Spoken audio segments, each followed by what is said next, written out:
Welcome, Black Hollywood Live fans. On today's Fit Club, we talk exhaling fat, banana power, and the new gang started by will.i.am. Stay tuned for more. You're tuned into Black Hollywood Live, Fit Club. Let's get it started in here. Anyway, what's up, guys? We are back, starting it off fresh with a little Fergie and will.i.am. Let's do it. What's up, guys? My name is Shaka Smith, and I'm joined here by my lovely co-host. What's up, guys? My name is T.K. Trinidad. You can find me on everything at T.K. Trinidad. And we are back on the Fit Club with some really interesting stories, some great knowledge to drop on you guys, and just to talk and chalk it up. How you been? Good. Good? Uh-oh. I think so. Uh-oh, yeah. you making it through? I'm trying to. I mean, when I get a little stressed, I want some chicken wings, but I'm trying to resist. Gonna hit the heavy bag. You've been boxing, right? I've been boxing. I've been doing boot camp. I've been doing CrossFit. Man. I took a break off of running because I did the marathon. So I'm, How was the marathon? Congratulations. Oh, yeah. Oh, my gosh. gosh. The marathon was crazy. So You finished? I finished. Okay, yes. Apparently, the people who run the marathon or walk the marathon or whatever you do, people who actually do the marathon, there's only 1% of the population worldwide that have actually done a marathon. Okay. So I'm a part of the elite. Yeah. What they don't So I'm a part of the elite. I love so it. what they don't tell you, it's actually really surreal. So I first you have to be there at 4:00 in the morning, which is kind of crazy at Dodger Already, Stadium. yeah, like, that's already a thing. So I made sure I went to bed early. I carb load, which I probably really didn't even need to do. Got there. I ran with World Vision, so we had like a little team, and it's better to do it with a group, especially for charity. It kind of made it a little bit less, it's not about me. It's just about what am I other doing with people, my life. So the gun goes off. The professionals go, then they have these hand bike people go. The moment the gun goes off, some of you guys may or may not know. So I have a lot of injuries from track, from football, all that good stuff. They all hit at once. Yeah, 2 tore hamstrings, all this other stuff. I had some chronic back issues that's been around for years. Mile 1, my lower back starts acting up, and I'm like, crap. If I continue going, then if it locks up, I'm a wrap. Like, I can't move. Yeah. So I'm like, okay. I kind of scaled back, started walking. Plus, going out of Dodger Stadium, there's LA's hilly, but you wouldn't know that because you drive all the way everywhere. It's really hilly if you're trying to walk this stuff. So finally get there. Something in my brain before I left my house at 3:00 in the morning told me to take these back pain muscle relaxer pills. Yeah. Just to take them with me to carry in my little pouch. Yeah. Took one of them and walked for maybe about half an hour. Back was fine. So I'm like, all right, cool. Got maybe mile 10, 15. Ooh. Got to mile 15. That's when you start to really think. Yeah. Well, the whole thing is, I think being an athlete, the quit is not in you. Yeah. Especially getting to, that far as being an athlete. What they don't tell you is it gets surreal from mile 15 to maybe like mile 22. Once you've decided that you're not going to quit, all you want to do is just keep moving. Yeah. It's like your mind goes into an alternate universe. And this is not like a me thing. I actually spoke to a lot of folks who won the marathon. It's like runner's high times 10. Yeah. It's not even a runner's high. It's your mind goes to this alternate universe, and you actually start talking to your former selves. So I felt like I was actually on a psychiatrist's couch, and my 17-year-old self, like I ran away from home when I was 17, not to strip or anything. I ran away from home, Canada, the US, and I was literally in the mind of my 17-year-old self, not thinking about, I shouldn't make all these decisions. It's literally like I'm running and it's an autopilot because, you're going to be running for a lot more miles, and your mind takes you to somewhere else where you're literally kind of breaking down what I did when I was 17, what I did when I was 23, and all these points in my life where, I made these huge life changes right before they happened, but in the mind of that person at that age. Wow. It's surreal. That was surreal, yeah. I'm sure. And it's a lot of marathoners talk about that. Like, I thought it was just me. Well, I heard there was a theory, funny enough, and it actually kind of relates to our first story, is that you actually store a lot of like drugs, whether it's actual illicit drugs or chemicals from food in your fat, and that as you work out and that fat's getting burned, that it will release into your bloodstream, and you will actually get some of the effects of all these past toxins, whether it's drugs or things in the food, that will kind of come into your body, and that's why you get this runner's high. But maybe by mile 20, it's something even more than a high. Yeah, there was no runner's high. Like, I wish I did. Unfortunately, I think the last runner high I had is right before I injured a part of my foot in like 6 weeks ago. But it was definitely a good experience. I definitely, for people who say they can't do it or shouldn't do it or don't want to do it, I recommend doing it because you really, like I wrote in my Instagram post, you really, your body and your mind are capable of so much more than we give it and them credit for. So again, like even like I'm not a marathoner by any chance. I walked and I ran most of it, walked some of it, but the fact that I completed it is, huge. a fair thing. So wait, okay, so now even with this first story, did you lose weight? Oh my the God! next day? Like I would almost think like, you would. It's what I should have weighed myself because Just from the day one to day from after the marathon to that point because I do like a weekly weigh-in. I should have weighed in right after that, but my body was so just torn up. Yeah, you're not even thinking. I think it was like around 6 pounds. Wow. That I still have off because it's just like I didn't go into like, oh my God, I'm done the marathon. Let me eat like every pasta. You might have even lost more between that day. Probably between like muscle and fat and stuff like that. It was definitely one of those things where I was trying. I never felt like I was hungry or any of that stuff. What I did, one last thing about it, it was really another thing that you do experience is if you're not an emotional person, you become super emotional. You gotta dig deep. Yeah, you gotta dig deep. But it's also like you have the volunteers who kind of give you the Gatorade and stuff like that. But the people in LA, shout out to you folks because there's folks that didn't have to. And they're on the side. They have the signs. They didn't need to draw the signs. There's one guy which like I almost like literally teared up. Say by mile 24, it must be like just beautiful to see people supporting you. Yeah, supporting just random people, and they didn't have to do that on a Sunday. Yeah. Like there's one guy is a Jewish guy. Like I remember his face in particular. He was by himself. You could see it's like the whole field was across the street. He had this like brown grocery bag. He had like, I think maybe 2 6-packs of like Gatorade and this spray that's supposed to like loosen up your muscles. Yeah. He didn't have to do that. Yeah. Like he literally and it was just like, oh my God, like I'm getting goosebumps. You get some good humans There's hope in humanity. Yeah. That's what, so it's definitely like almost shed a tear. And I'm like, TK, we don't. We got to keep going. We don't do that. And before you saw this first story, did you know where your fat went when you're running these kind of races or losing weight? I thought from what I heard is that the fat cells like shrink. So unless you like lipo them out, fat cells, they just become smaller or they become bigger based off of what you eat and all this other stuff. And I'd heard that too, and then I've also heard fat is converted to energy. I've heard different things, and it turns out they're all wrong. Interesting about this one, not even a study, it's just sort of the actual where fat goes, but they surveyed 100 health professionals, so not random people, health professionals. 98% of people didn't know where it went. They said energy, they said it becomes muscle, which we've heard before, but it actually turns into carbon dioxide and water. So when you have that's where if your fat in your body gets turned into, you actually exhale most of it, and the rest goes into your bloodstream and comes out as water. So if it's 10 pounds of fat, you're going to lose 8.4 pounds in carbon dioxide and 1.6 pounds in water. So I thought that was interesting. And every carbohydrate you have, every alcohol and every protein goes the exact same process. So what reaches your actual colon undigested is fiber. Right. And then I think the protein will also break down to some other things in your urine as well. So then if you gain weight, do you just create more cells then, like fat cells? Yeah, I think from what this is saying, it's additional fat cells. There's fat that's gone, and then there's fat that's there. I don't know about that. Because it makes sense, because to say that you have this fat cell just happens to get smaller, people would have different size fat cells, I would think. Well, yeah, because so then there would be some people that simply cannot get thin, which no, we've never seen. not the fat cells wouldn't get thin. The fat cells shrink because when people get liposuction, say if they get liposuction in their stomach, right? Yeah. Those fat cells, there's less fat cells, right? And they're removing them. Yeah, and if they were to gain weight, the weight typically doesn't gain in that area where you had liposuction. It would just gain in the rest of the areas. That's what I've been. Well, yeah. And so that would make sense that the fat is not just a cell that's shrinking. It can go anywhere.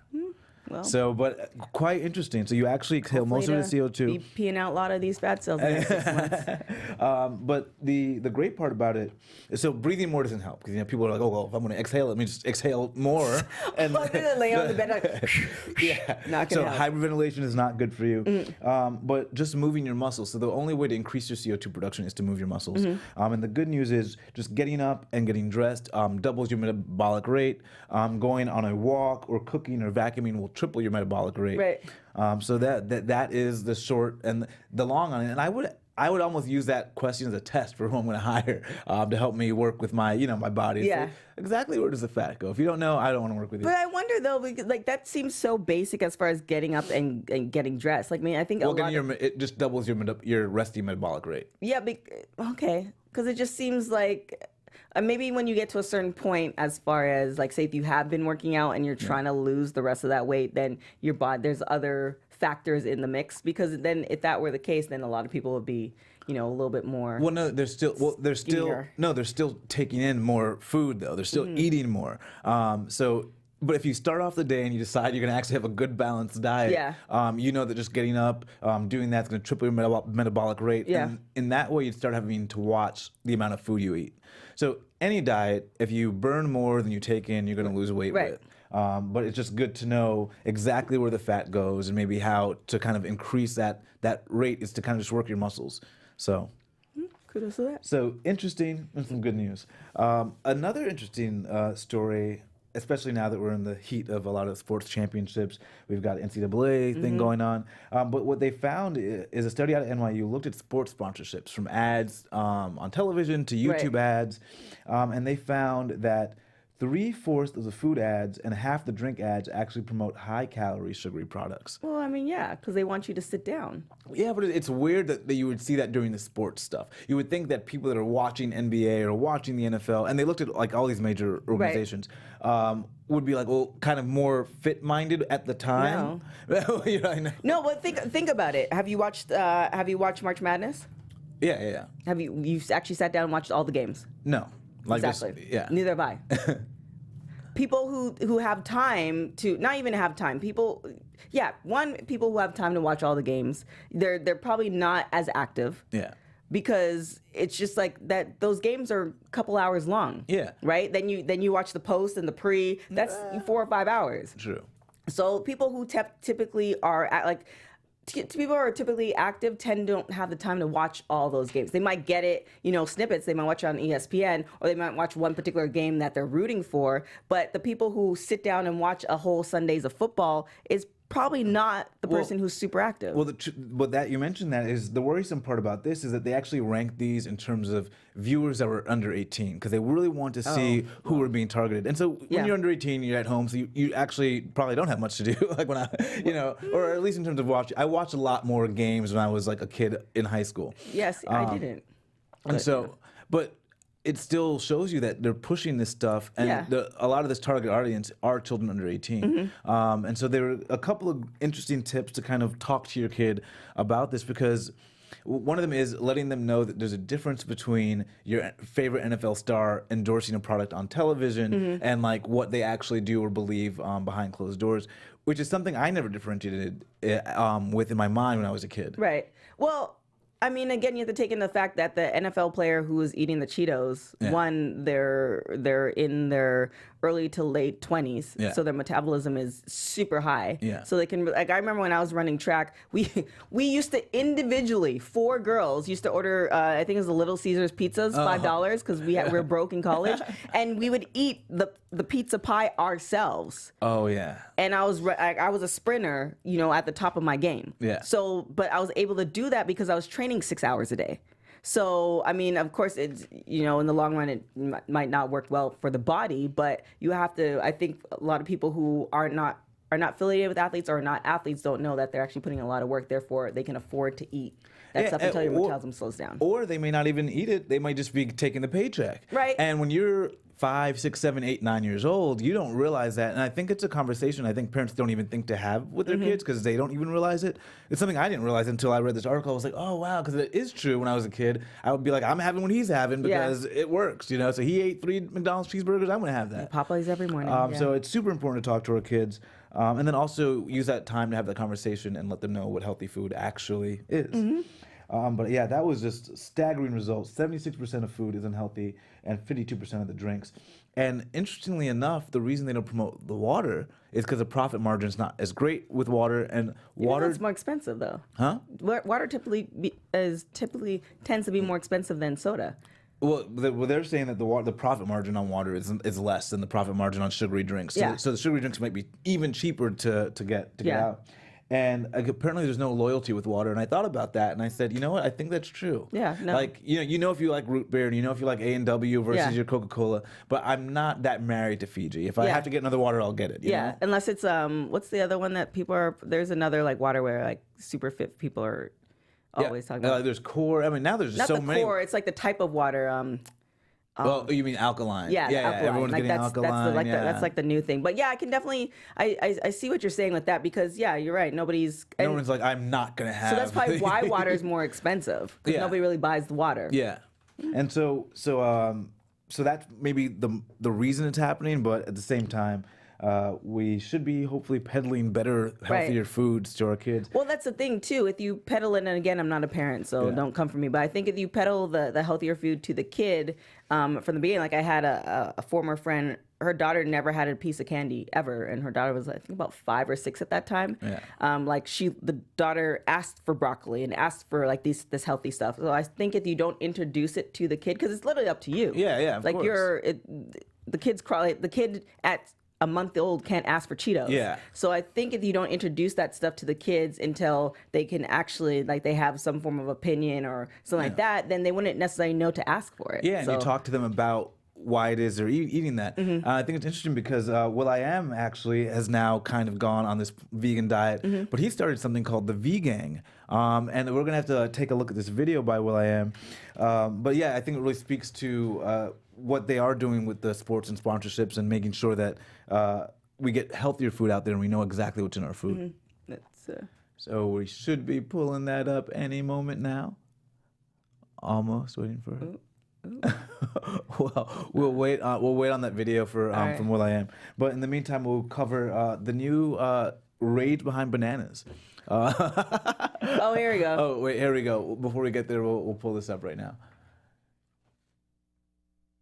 I would go to sleep and wake up tired. That's because my body was processing God knows what type of crazy, wicked shit that was approved. So in going vegan, I realized that there is like this militia. There's a force, a dark force out there that's doing a very good job of keeping us all sick. Your body makes acid to break down mucus. The mucus is created because you're eating things that you shouldn't be eating. And there's a pill for it. And they're doing a good job beating us all up, both on nutrition, giving us, the wrong information on what's good for us and what's healthy for us, and then providing us some magical little pill.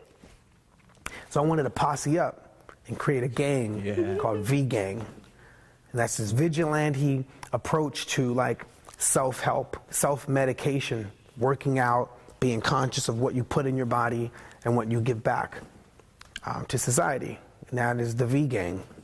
For many years, I would go to sleep and wake up tired. So it's nice to hear that, and I think you have to almost take that attitude towards your health and nutrition, especially when you have these ads coming at you when you're 9 and 8. So you really posse up, and your parents got to posse up and make sure that you're getting those correct messages. I mean, I love that. Yeah. Like, I'm not hating on it, but we were actually talking about that on TMZ, I think 2 days ago, where, the majority, I believe, there's maybe 2 or 3 vegans that are on the show, myself included.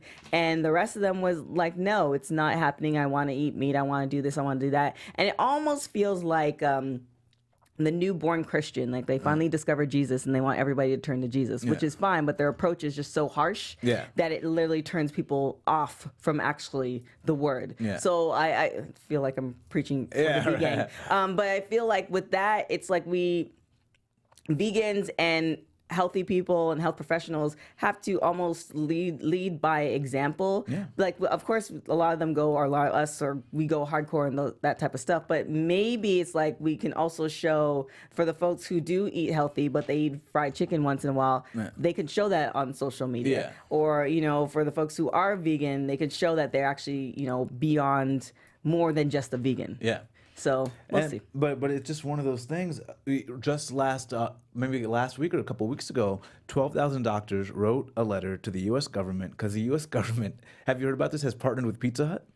Yeah, well, I mean, this is... But had you heard about this? No, I haven't heard from it. They partnered with Pizza Hut so that Pizza Hut can now provide 25% more cheese on their pizzas for 6,000 of their locations. for dairy. But the government still tells you limit your saturated fat, limit your cholesterol. But now Pizza Hut in 6,000 locations will have 25% more cheese. Yeah, on it sounds pizza. like a lot of stuff. You saw what the health? Yeah, right? yeah, of yeah. It course. sounds like a lot of that stuff. Like I definitely believe that we're a culture where eat all the food and then there's a pill for it. When again, this might be a little bit preachy, but our bodies were created to handle pretty much everything. So if we come to a point where our body can't, get that virus or whatever, then obviously there's something wrong that we're putting in our body because our body's like a car. And it's happening so rapidly. What is it? We have 35% of children are overweight, and another 26% are obese. That's over half of our children are either obese or overweight. And this is data from 2016. It's probably even greater now. Yeah, because remember, well, I don't know, but when I was growing up, there's only one fat kid. There's always one, and it wasn't even fat. There's one chubby girl and one chubby boy in the classroom. Yeah. That was like the norm. Now, like I do stuff, speaking engagements for schools, and I'm like, okay, this is. Is there physical education? Is there health education? But good for Will.i.am, and I'm glad to see he's on the vegan. So you're train. part of the V gang? Yeah, I'm part of the V gang, Okay. man. Yeah. All right. Yeah, so I'll be pretty radical soon. Oh boy. We have another great story on the power of bananas. I'm gonna actually start adding bananas into my diet as a result of this story. Okay. This great study showed that bananas actually had a similar action to a COX-2 inhibitor. Basically, what happens during your workout is your COX-2 mRNA is what's activated, and if you're able to repress this, that's been associated with reduced inflammation, reduced perception of pain, just as ibuprofen works. This is what ibuprofen does to your body. So they're finding that the banana has the same sort of action as ibuprofen. Okay. And if you want to know how much banana, because this was important to me, you want to do this in carbohydrates. So you want to get 0.4 grams carbohydrates of banana per kilogram of body weight. So is that like half a banana? So if you're, I have not. Oh, you did do the calculations. I haven't extrapolated it yet, but for those at home, it's 0.4 grams of banana for 1 kilogram per kilogram of your body weight. And then you have to figure out how many bananas. Yeah, I it is don't think for you should. I don't think you could go wrong with having a banana a day. Yeah, that sounds. Well, we've been told a lot, at least for me in the fitness industry, people said stay away from bananas because they're of so the sugar. sugary. Yeah. But it's natural sugar, though. Natural sugar, and they're finding that the sugar content bananas, when they actually did the study, they measured it against a similar sugary drink that's like a sports drink. Right. And they found that it had all the good benefits of having that sports drink during your workout too, of recovery and reduced inflammation. Yeah, but it would make sense. And I guess this is another like government thing and also a marketing thing that if, for instance, they're saying, oh, well, don't have the banana because it has too much sugar. And it's like, But you still want to have the sports drink. Yeah, but it's from the ground. Yeah. Like it's the fact that it's bad for you. Like even when they said that about avocados, like they're high in fat. Yeah. The fact that it's bad for you doesn't make any sense. But then you should substitute it with Your Splenda. processed thing, Like yeah. that doesn't make that. I mean, again, and I've also fallen prey to that thing before. But when I look at it, it's like the natural, the better. When I'm doing Yeah. grocery shopping, I try to keep it as natural as possible. Keep it to the outside of the aisles. And yeah. you're good to go. A lot of like even the salsa that I make, I'll try to make it fresh and all this other stuff. But again, I'm single with no kids, so life's a little bit easier for me. But we're gonna have to actually bring another friend of mine, Marley Ficalora, on. So he's doing this vegan challenge. He's a vegan, lifelong vegan, but he's doing this challenge. It's supposed to be like 30 days, but I think he's like on his 100th day, where he only shops on the outside of the grocery store. So everything is like nuts or beans or legumes. It doesn't shop any processed food. And I went on one shopping trip with him, and I made a meal that like lasted me for 3-4 days and was delicious, and it was like maybe $3. Yeah. Because that dry goods are actually pretty cheap. So. Yeah. Well, that's the thing. That's another myth that people say. It's like, oh, well, it's too expensive to eat. Yeah. It's too expensive to be vegan. It's too expensive to eat healthy. Yeah. If you're in the Midwest, I definitely understand the vegan thing. But yeah.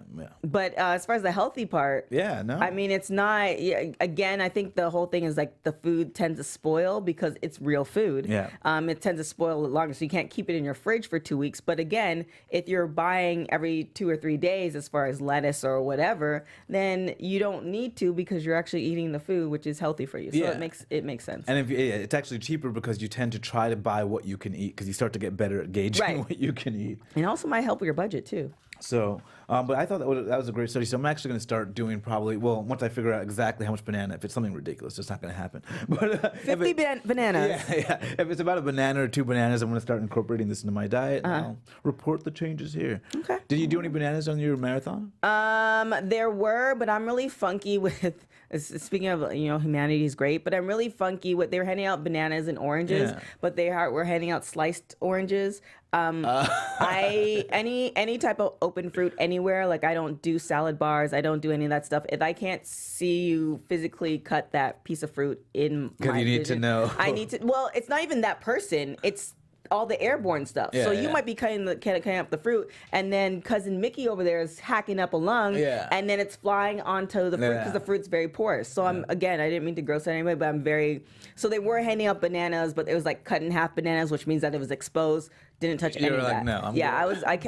I stuck to the Gatorade, which still was because it was cups, but I can still roll with that, and the water. Okay, But I nice. tried to. Another thing, if you are doing the marathons, don't have them because they have them I think every 2 miles. Yeah. I didn't start drinking the Gatorade or the water until mile 12. Did you eat anything during this thing? Some people do like a waxy maze. Did I have breakfast? I can't remember what I had. No, I didn't. I actually went to had those like Gatorade little jelly thingies. Yeah. I think it's like a carb thing, but I literally didn't have that until actually, I'm lying. I didn't have it until as I was driving home from the race. Oh, wow. Because I had trained myself up until like without any water and food up until about 12 miles. Yeah. So I knew, and training wise, when I train, I try not to have water because it's a whole football thing. Yeah. But I got to about mile 10 or 12 before I actually started having Gatorade, and I think I had Gatorade like every 4 miles. Yeah, and bathroom, I forgot to ask. So you just didn't have to use That's the bathroom. another reason why I didn't I used it once, and it actually, thankful, shout out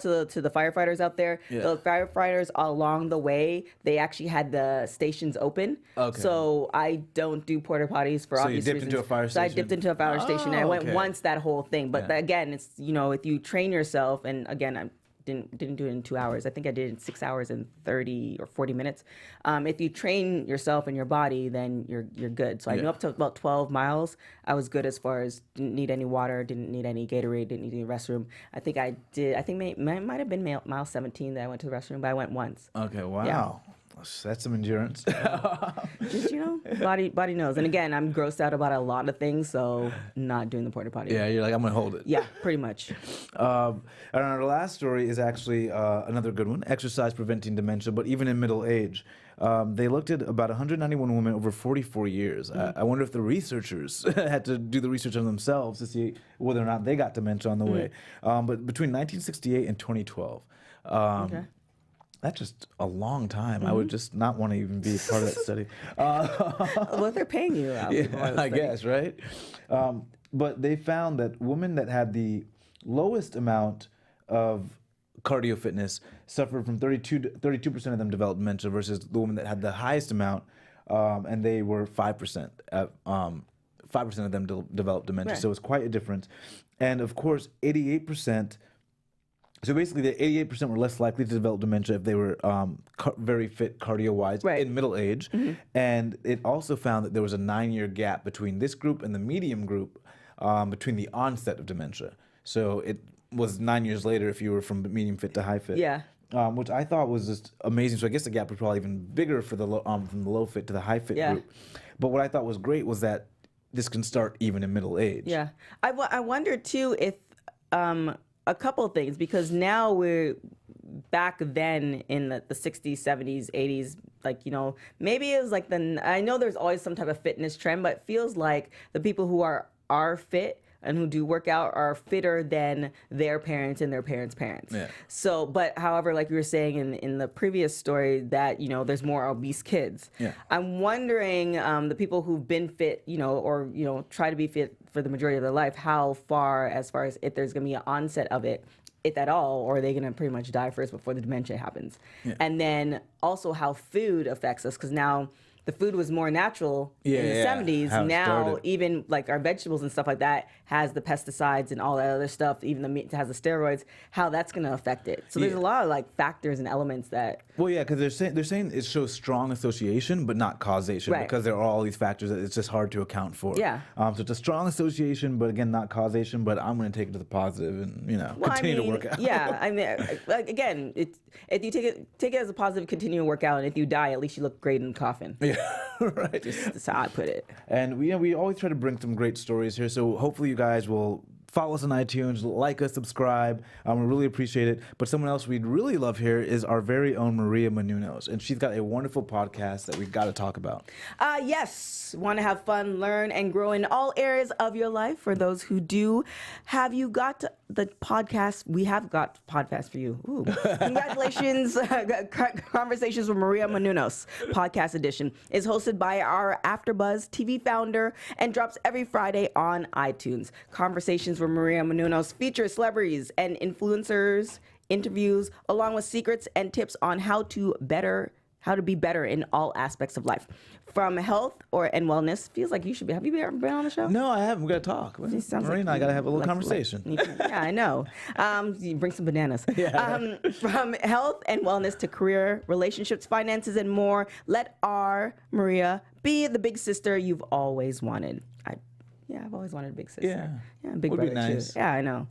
Just go to iTunes and subscribe to Conversations with Maria Menounos for free. Be sure to rate and comment, and when you do, let Maria know that we sent you. Conversations with Maria Menounos podcast edition. Check it out. Yeah, I love it. She's always got it's always having like a master class, but from different areas and different walks of life. So you can always tune in and catch something different with Yeah, Maria it's like, Menounos. what Oprah would have done is she kept the show, but she doesn't kept the show, so like you want to go to Maria. Yeah, 'cause don't she you knows- don't you miss the Oprah show too? I yeah, know, Oprah. Do we have any news, like any celebrity news out of TMZ? Who's fit? What's Khloe Kardashian up to? Oh my gosh, we did have a story, but we were there. Let me talk about this guy because we were actually both there, so you know who I'm talking about. So we actually bumped onto the red carpet, or I was on the red carpet doing some interviews. Shaka is a superstar, so he didn't need to do any of that. Queen Sugar. Oh yes, we are back. I'm on Queen Sugar. Hopefully you guys tune in soon. You're on Queen Sugar? Well, no, not the show, the after show. Oh. Right here, the after show. I was like, wait a minute. Kofi Yeah, Kofi Sorbe. Siriboe, yeah. Super hot. Yeah, we had him on Queen Sugar first season. Hopefully we'll get him on this show, but we're gonna definitely try to get him back on Queen please Sugar. get him on the show. But very in shape. Does he work out? Yeah, he works out, and we talked a little bit about how he tries to keep his diet good when he's on set. So as far as TMZ, the last thing, or one of the things, Jennifer Lopez and her boyfriend Alex Rodriguez, I believe that is. Oh yeah. There's some wedding bells potentially. over there. Potentially, yeah, I definitely think it's gonna go. They just seem, if it doesn't, I'll be really shocked. But they actually just bought a condo. I believe it's for 1.5. I have to get the million. I have to get the numbers for you. However, there was a workout video that came out of both of them working out at UCLA's track. Oh wow. They were actually doing kind of CrossFit-esque type stuff. They were doing burpees, they were doing pull-ups, they were doing sleds, they were doing the stairs. So and J-Lo's 45 and looks amazing. I think she's a little bit older and she looks great. They both look absolutely amazing. Is he super in shape still? Yeah, he's super in shape. Cool. He's definitely super in shape. I mean, I'm always a fan of J-Lo.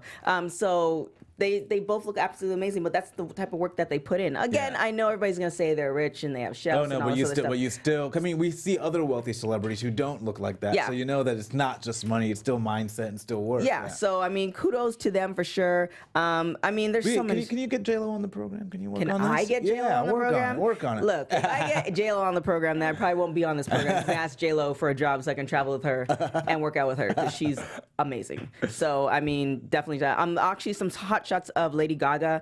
It was her birthday. Is either today or yesterday. I believe it's today because I didn't see those yesterday. She looks amazing too. She looked amazing. Did you see her documentary on Netflix? No, I haven't seen it. I've heard of it. Yeah, I heard it. It's really good. Yeah.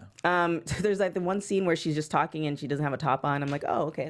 That's Lady Gaga. She looks amazing. From what I gather from the documentary and a couple other interviews, she kind of cleaned up her health a little bit, and because she suffers from something, can't remember what it is, but she suffers from something where she couldn't.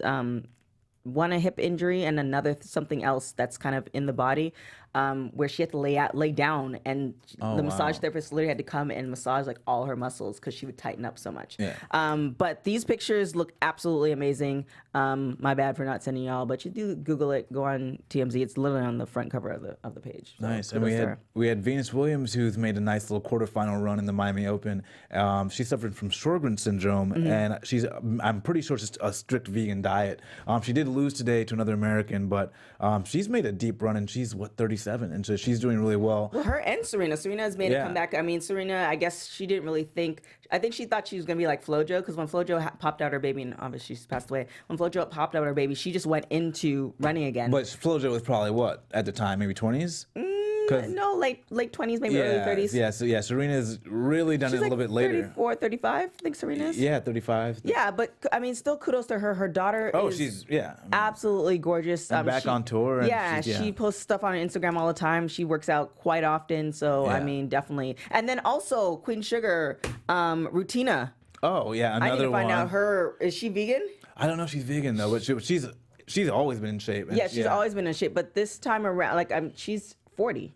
I think she is. Oh yeah, she is about 40. Yeah, Wow. She looks like she can pass as. If she takes off the makeup, she could probably pass as 18. Yeah, so hopefully we'll get some of these people to do some crossovers, and we'll talk about their routine and their workouts. Please, Kofi. We'll see what we can do. Again, thank you guys for joining us. My name is Shaka Smith. You can find me on Twitter, Instagram, and Snapchat at Shaka Strong. You can find me on everything at TK Trinidad. You can catch me on TMZ, Women's Pro Wrestling Weekly, Raw TV show. Also there's a couple radio shows. I just signed one in Atlanta, so for my folks in Atlanta, you can definitely everywhere. Yeah, I'm trying to hustle, man. Trying to get that condo to myself because I don't have a Alex Rodriguez. But we'll see you guys later. We'll work on that for you. From executives Keven Undergaro, Dario Kristen, Tiana Hobson, and the entire BHL staff, we would like to thank you for supporting Black Hollywood Live, the first online broadcast network dedicated to African American entertainment. For questions and comments, contact us. info@blackhollywoodlive.com. Like us on Facebook, tweet us, or Instagram us at BHL Online. And I am the official voice of Black Hollywood Live, Scipio. Instagram me at KingXOBay. Thanks for tuning in. Hollywood redefined. The views expressed here are those of the host only and do not necessarily reflect the views of BHL or its owners or principals.